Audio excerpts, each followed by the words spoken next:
Scott J is a dream builder, a multi-location salon owner of over 36 years, 47-year licensed hairdresser, and the current president of Intercoiffure America Canada. Welcome back to the Hairdresser Strong Show. My name is Robert Hughes, and I am your host. And today I'm with Scott J. How you doing today, Scott? Good, Robert. How are you? Hello, everybody. Excited to Uh, be here. Awesome. I'm excited too.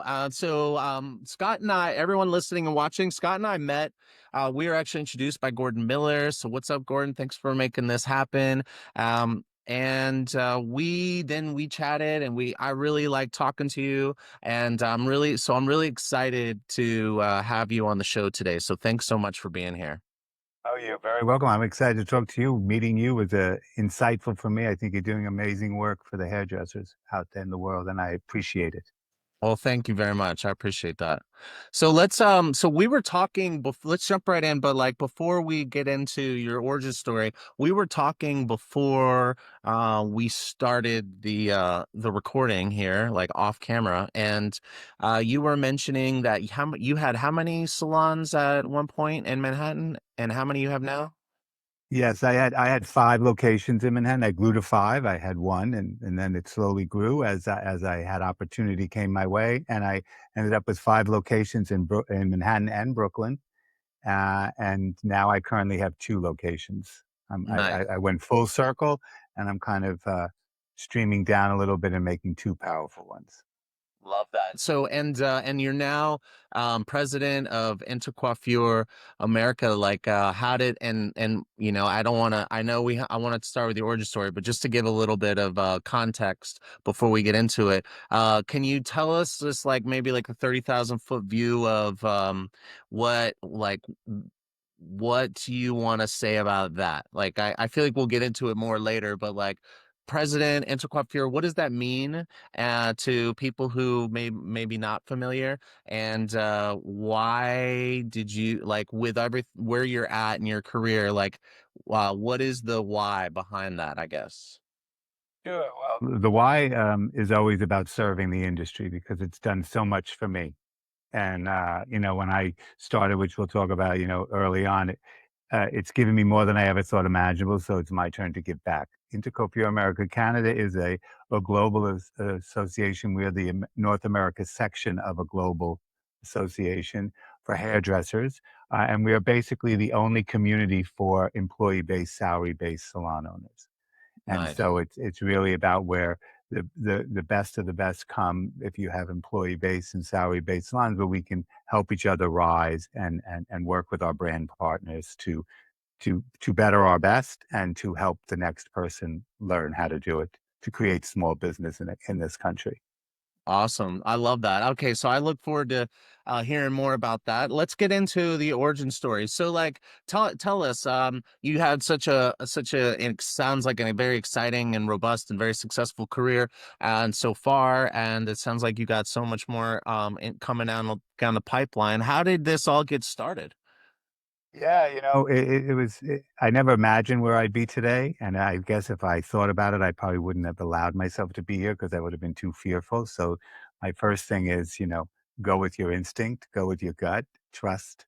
I started when I was 19. My mom died when I was about 16. I was a little lost. I worked as an orderly in a nursing home. I knew I didn't want to do that the rest of my life. I saw an ad at Wilford Academy in New York. I went to beauty school. I didn't play with dolls really. I didn't really think about hair, but when I got there, there was just something inside me as I was doing it. I realized I like this, and there was a spark lit in me that I didn't know I had, and I just went with it and followed it through and graduated and went to out to New Best and Company in Manhasset, Long Island with Michael Mazzi and went to their training program. I was a trained hair cutter, not they were departmentalized. I worked for him and I was his personal assistant where I got exposure to him doing shoots. I got exposure to Intercoiffure America Canada. It was one of the clubs he belonged to. And so I always thought, wow, one day I want to do that.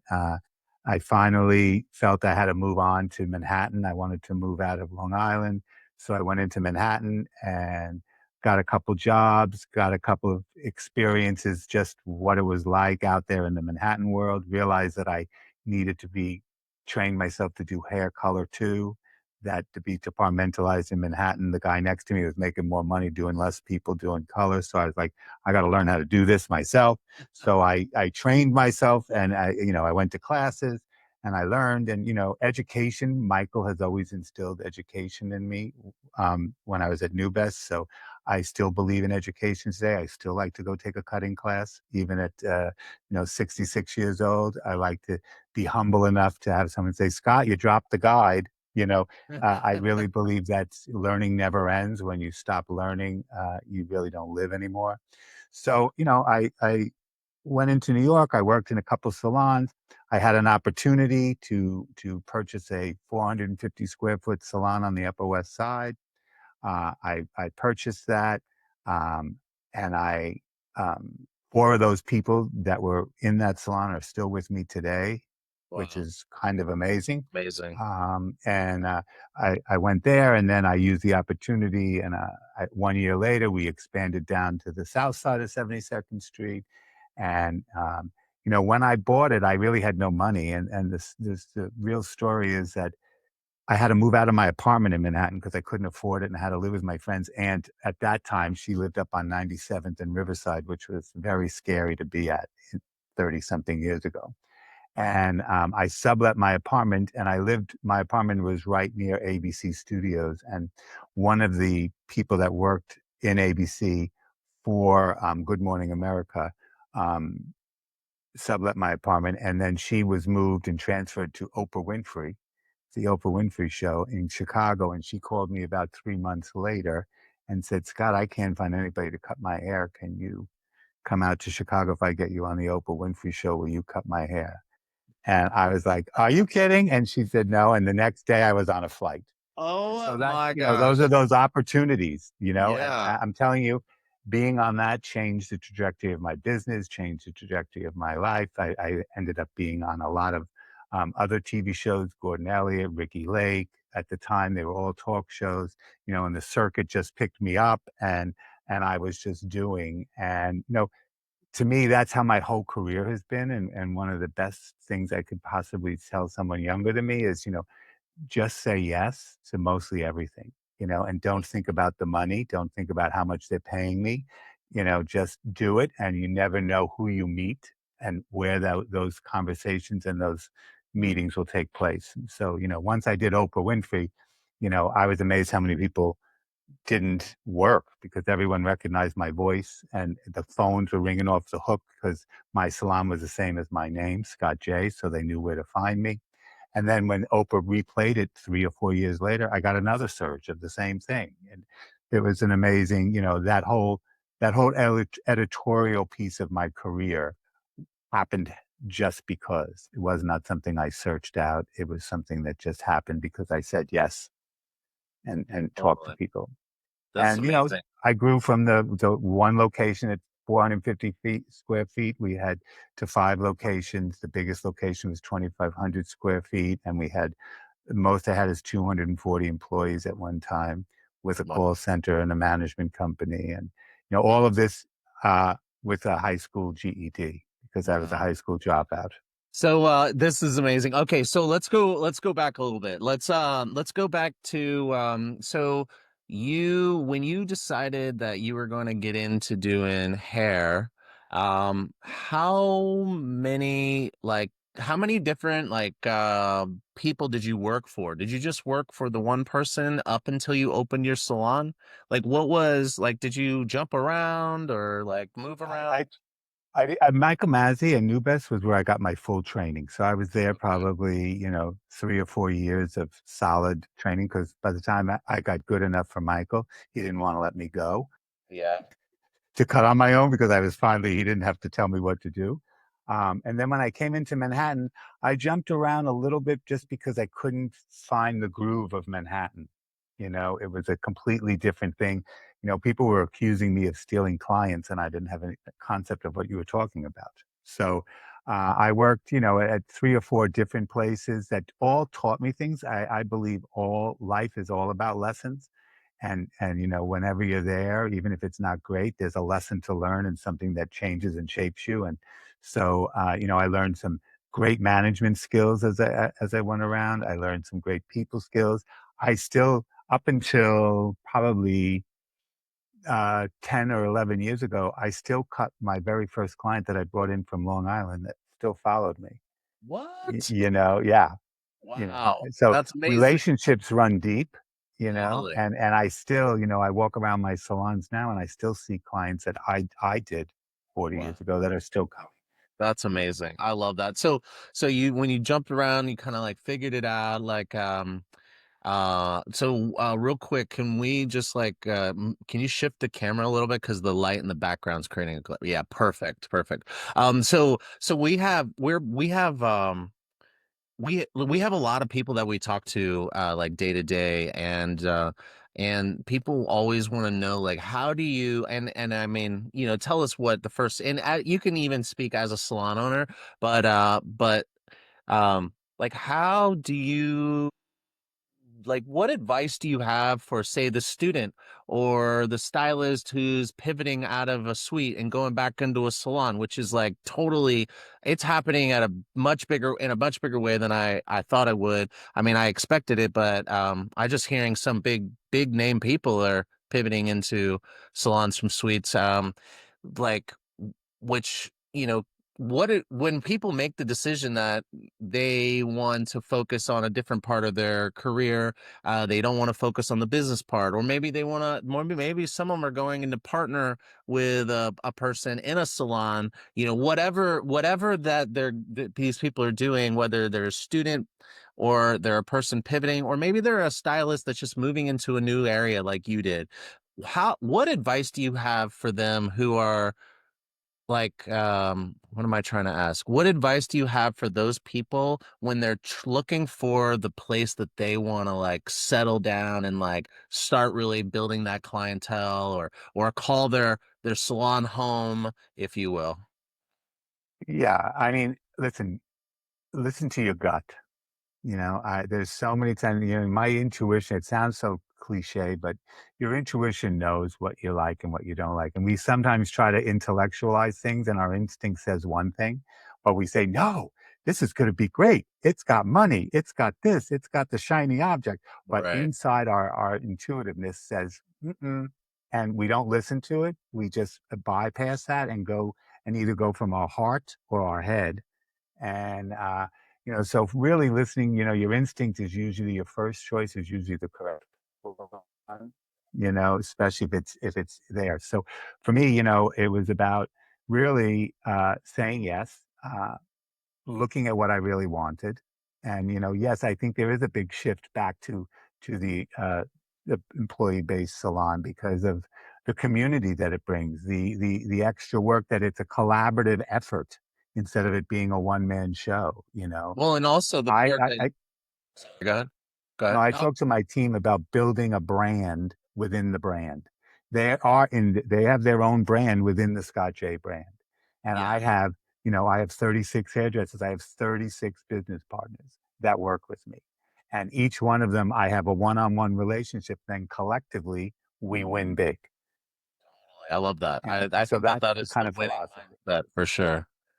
Yeah, it helps them because it's a bit brand within a brand. You don't have to be me, be yourself. Within my brand, we have to have the same core values, the same core beliefs, the same core sustainability things, that kind of stuff. But basically, you're free to do what you can inside our brand because I have a one-on-one with you 4 times a year to talk about our business. Totally. I love that. I'm also thinking about, I recently had an experience where I had to work in a couple different location salons, because the salon I'm at, it was under construction, and what I realized is that I think that we um things that came up were lighting issues, the energy like that of like the people, like not good or bad. It was more for me high or low. But it could be a good or bad energy thing for a person is selecting. So those were the two things that I noticed the most about, and I feel like I mean, I don't even know how you would. check that vibe, without going and spending a day shadowing or jumping off the deep end and going and taking somebody up on an offer and just, giving it a trial run or something like that. And do you have any thoughts that come to your mind on Oh, that? yeah. I mean, first, just when you're sitting for the interview, you can feel the vibe. Okay, yeah, Walk in and say definitely. hello to the front desk, you get the vibe. I do what clients do. Clients book a blow dry. Yeah, Clients like a book a secret blow dry. shopper. So do a secret shop to the salon you wanna go to, you know what I mean? There's no reason you can't go get a shampoo and a blow dry, Yeah, or totally. go get a haircut, Yeah. and just get the feel, talk to them. But, it's the same way. I mean, once you walk into a place, the energy field, I feel right away, whether it's cold or not, and then you can by sitting and observing, you can really see what's what. Yeah, yeah, totally. But I would Okay, definitely do an interview. awesome. Okay, cool. Okay, so let's move back into your story. So that was like getting into your spaces, and then so like tell us this your first salon. Can you give us a little like let's go a little deeper and open that up a little bit. You said you didn't have any money when you opened your first salon. Is that what you were saying? Absolutely. I had to borrow money from my, uncle. It was $40,000.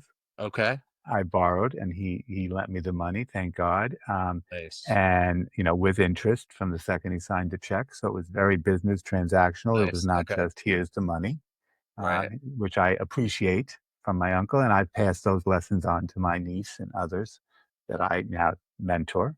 Nice. Anyways, he lent me the money, and then I didn't know anything about a spreadsheet. I didn't know anything about anything, and my cousin actually knew spreadsheets. He was a little older. He went to a college, so he was God to me, and he basically told me I had to do $1,000 a week in order to make sure I was okay. That was Okay. my goal, and that's what Nice. I knew, and that was my driving force. And like I said, from $1,000 a week to a $14 million business plus, I learned how to do spreadsheets. I am Yeah. also a global educator for Aveda Corporation, and I teach business college. So it's amazing that I get all this now, from when I had to do my GED again and I had to do fractions. I was like, oh my God, I hate fractions. And now they should have just taught me on a hair color tube. I would have got it. So, Totally. it's those kind of lessons. So yeah, when I first started, it was I just listened to people. I surrounded myself with the right people, and I was open and friendly and real. And I still am to my team. It's Nice. I don't So pretend to how know all how the answers. so how long did it take until you're like tell us a little bit about like the like you had one salon, you went to five. So like I'm assuming that one day you didn't wake up and said, "Hey, someone's offering me four more salons," so overnight, so like tell us a little bit about how that kind of thing happened. Like one first question would be like, how did you like at what point in time did you feel like it was time to open up the salon? Because I know I work with a lot of salon owners in the area, and the conversation of scale comes up, and some are currently scaling and some want to, but they're not really like, when to jump, go make that move. Like, is the home base right? And we got this down and this is doing good and it's well-oiled machine blah, like, can you talk to that? Yeah, absolutely. I was in that space for 1 year, and it was five of us, and it was very small, and it was moving along great, and I had an opportunity to move down the street to a bigger location with less rent. So that's when I said, Okay. okay, that makes sense. Let me move Nice. down across the street with less rent and get a bigger space. And once I did that, um, then like a year later, another opportunity came, and this is where you're just talking to people. One of my clients' husbands was a coffee person, and he did a Cooper's Coffee up on 114th Street by Columbia University, and it was a two-story thing. It was a pizzeria. He wanted the coffee downstairs. He said, Scott, I think a hair salon up there would be magnificent. And I said, really? He goes, yeah, I promise you. And I was like, okay, but I don't have any money. He says, I'll help you put it together and you Nice. just get paid back. You know what I mean? And so there it was. That was the birth of the second one. And for me, when it's time to scale, my biggest thing is, you manage systems and lead people. Mm, And so, you have to be systemized. And when you have your second location, that's going to test your systems. So make sure you have, it's okay. almost like your kids. Your first kid you're doting on, you're in it, they don't move 5 feet without you knowing everything. But when you have the second one, all of a sudden that first one's a little loose on its own. So it has to be the system. So your second one really tests your systems. And I see that people have the most trouble when they don't really have finite systems in the beginning. Because if you talk to people and you say, the system for answering the phone is ABC, the system, the way we treat the client is ABC, then when it's not happening, I'm not saying to you, Robert, you didn't do that right, because then it's going to get personal. The system for answering the phone is this. The system we like to treat the guest at the shampoo area is this.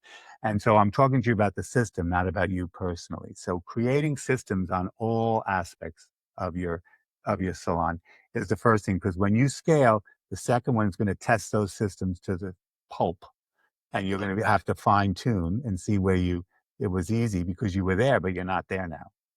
You Okay. can't be in two places at one time. And Right. and then three, four, five is almost the same, except you have to realize once you scale enough, it kind of is a machine. And as Okay. long as, I learned something from a restaurateur in New York who had a bunch of restaurants, and he never went outside his infrastructure area because he could move people from one place to the other. Because there Okay. was a time I had a salon.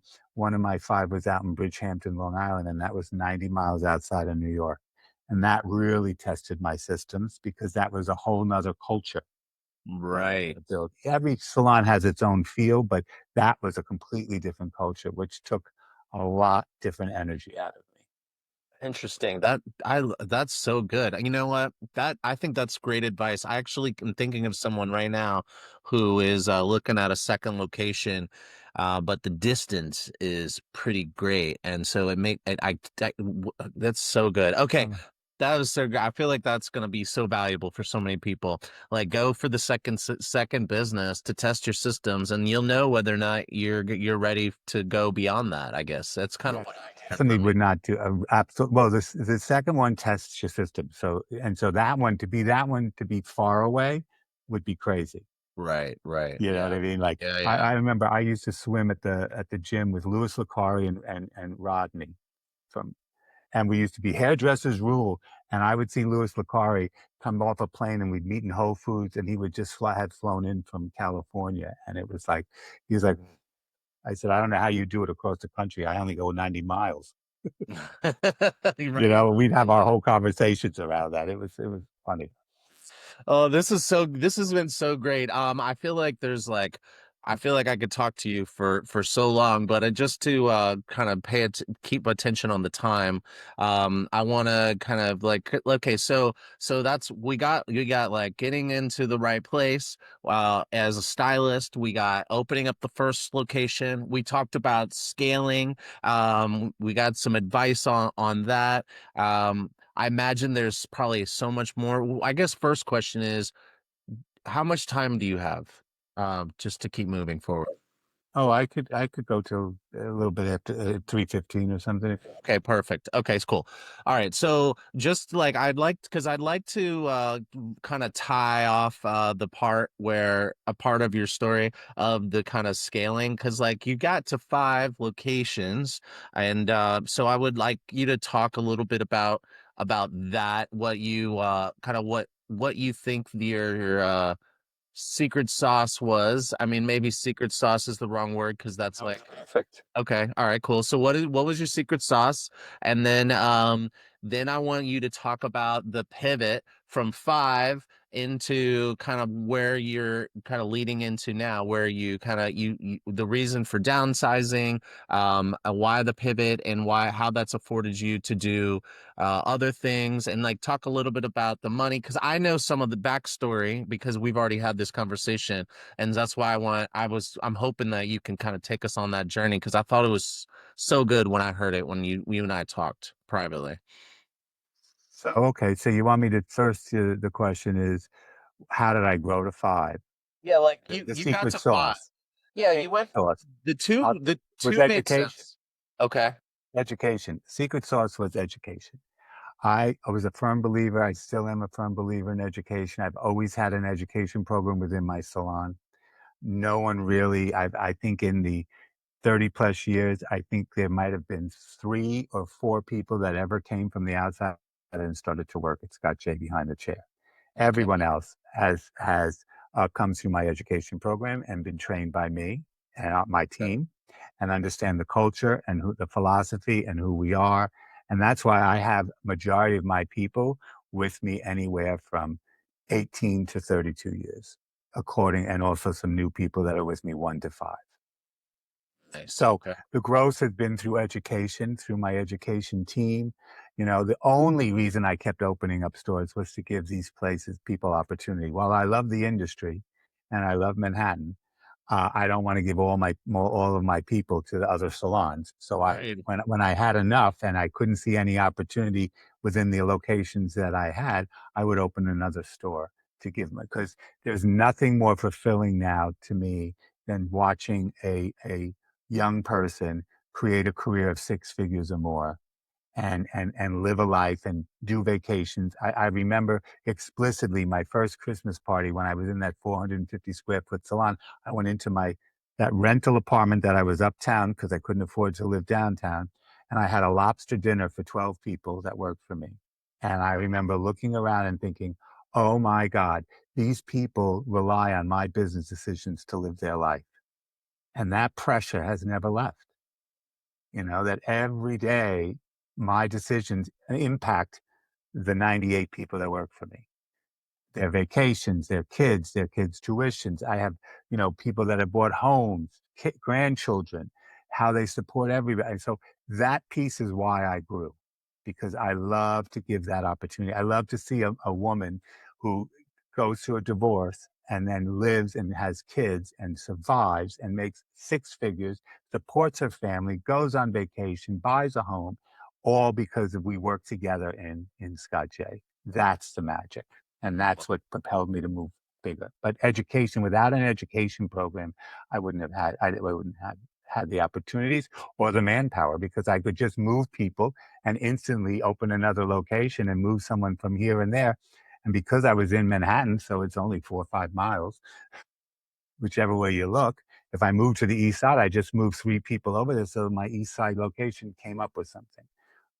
Right away it Nice. had money coming in, Right. regardless.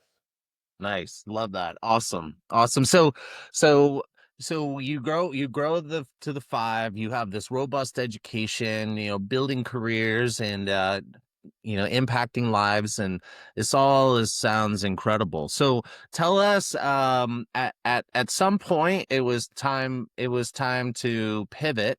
And so can you talk a little bit about from 5 salons to your pivot, that kind of, and then the story of kind of getting to where we are now? And how long ago was that? That was, like everybody, COVID. Really, Okay. COVID was really a terminal change. Yeah. I just want to go back 1 second. One other big pivotal moment for me was when to stop working from behind the chair, because Ooh. I worked behind the chair 7 days a week in the beginning. I was the only one who worked on Sundays. Now Sundays are one of my best days. A lot of people work it, but I remember as I was growing and I was in that second the store, the smaller 750 square foot salon, and I moved over to the corner, which was at the time Charivari on 72nd in Columbus, and I was doing a renovation there, and I was making it a salon and a spa, and I was about a half $1 million in behind in debt. I mean, over budget, and I was like borrowing from anybody who you gave me 10 cents, I gave you interest. That's how it was. And my mind, I was from the hairdresser. If I'm not behind the chair cutting hair, I'm not making money. So I was working 7 days a week with everybody side by side, cutting up, running over, looking at the flooring. And my intuitiveness, which is what I talked about earlier, my intuitiveness said, you got to work on your business, not in your business. But I didn't know how to get away from behind the chair. Well, God throws pebbles and you don't listen. all of a sudden a tree hit me and I broke my back. I was out at my Oh, friend's house, real serious. wow, And yeah. I was, I was in a body cast for 18 weeks. And what I real and a body cast, and you know, I was talking to the contractor. I remember one time he called me and I was on morphine, so he was very nice. The next time he called me, I was annoying and I was mad at him. And he says, "Oh, I guess you're not on those drugs anymore." I said, "No, I'm not." It was a very funny moment. He was a great guy, though. But really, what the point of the story is, you know, I had to walk away from my business. And when I was laying in the hospital bed and I was in the body cast and I realized that the salon was functioning without me and I was able to get the same paycheck, I realized I had to make a shift, Mm, and so but, it took me almost a year, but when I came back much more limited behind the chair. You know what I mean? But I could work on my business. I could actually have patience when you wanted to ask me something instead of doing it in between a shampoo where really the answer was no because I didn't have time to think about it. right. I could give time. And so really figuring out how you, as you want to grow, how you can scale and work on your business, not just in your business, Wow, that's as a good. hairdresser was big for me. So that's your first location and you moving to Yes. Well, it was really it was the third of the first because that's my the main third of the core one first. Okay. on 72nd. So it was probably uh, about 4 years in, 4 years. 4 years into my business of owning, four Nice. to 5 years. It was a big milestone, but I know I talked to a lot of hairdressers that are behind the chair. I said, right now you have an expensive job. And if you Yeah. would just give yourself even 4 hours a week to work on your business instead of with the clients, Mhm. you'll see a big paradigm shift in your world. Awesome. Yeah, You that don't was need a good. tree. Yeah, yeah, really. Oh my gosh. That was good. And wow, what a story. Wow. Okay, so tell us the path that led to where you're at today from this point of yeah. So from COVID, COVID happened, and so that gave everybody and gave me a chance to reflect on the things I wanted to change, because I think in business and especially beforehand, I had a huge wheel, and there was a lot of people, a lot of moving parts, and a lot of things that I wanted to change. But you can't stop that wheel. When you Right. have that much energy going around. I couldn't close for a day. I couldn't close to rethink. I knew I wanted to change things, but so many systems were in place for so many years. And so COVID really gave me a reset that I didn't ask for. But, No. after I got unparalyzed after about 2 weeks of thinking my life was over, like the rest of us, and I got back into it, I realized I could really do some reshaping of my business as I opened up. And so that's what I did. I really went back to my core and I sat with myself and I had the time, of course, to meditate and really, think to myself, what is it? How do I want this next half of the movie to look? And so I repictured it. And in that, the landlords, all my landlords except my Brooklyn landlord were willing to work with me with rents and things like Nice. that. And the Brooklyn wasn't. So that's how one went because he wasn't. So I just gave him the keys and said, "Here you go." He had the security, and I took the product off the shelf. I left him everything else, and I left because there was just no way. Uh, and um, and then it took a while because the industry is different and the neighborhoods were different and the Upper East Side was not the same as it was, and so I had to do some. After a while, I gave it some time, but it was just not. You know, as an entrepreneur, you're always lending money to yourself, to the company. That doesn't. I always say to people, listen, fear on money is the same as when you're 19 as when you're 66. It just the number changes. I used to be fearful of $300. Where am I going to get $300 for my rent? Now I'm like, where's $300,000? But the Right. fear is the same. So when I would let and as entrepreneurs, there's cash flow, and you have to be prepared to lend your company money and get it back. And there took a time where I was lending the company money and I just knew it wasn't coming back. Like I just was like, okay, this is a one-way street. So why am I doing that? I'm not going to fund. I want to give people opportunity, but I'm not going to pay for people to have a Right. job if the business isn't paying for itself. And so that's how I started to slowly adjust. And another one was a store in Soho, which I was in partnership with a Veda corporation, and they owned the retail space, and I owned the hair salon, and they didn't want to renew the lease, so I had to give it up. So it was an organic, universal kind of all different reasons that just switched me. And now that I call myself in the fourth quarter of my life. I don't want to get rid of. I don't ever want to stop working, cutting hair, clients, the salon, my team. They are all just a part of my life forever. So I just want to do it a little differently now. And so now I have a gentleman who is my director of operations that I'd like to transition into really being the day-to-day operator of my salons. And if he feels there's some growth, we can do more growth. But just to do it that way, where I have a little more free time, and that's why I took on the one more big message of being president of Intercoiffure America Canada, because I thought, okay, I can now serve the bigger whole industry at the same time, take care of the Scott J family in a way that I can balance both of those out. And so that's how the transition happened in a very Nice. organic way. Nice. That's awesome. I love that.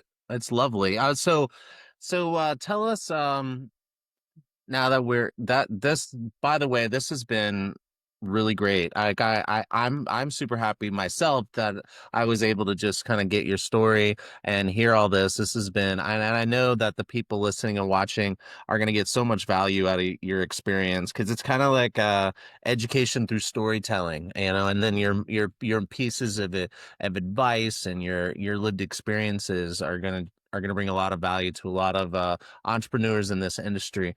So what are we like now that we're all the way at this point? And I feel like I'm definitely gonna want to have a more conversation with you, because I feel like there's so many little smaller like stories that we could expand on. But we're here where you're president of Intercoiffure and America Canada, and tell us a little bit about like what you're looking at in the future, whether that's, Scott the person, Scott J the salons, and Intercoiffure America Canada. Like tell us what are you excited about and what people should be looking forward to seeing from any or all of those.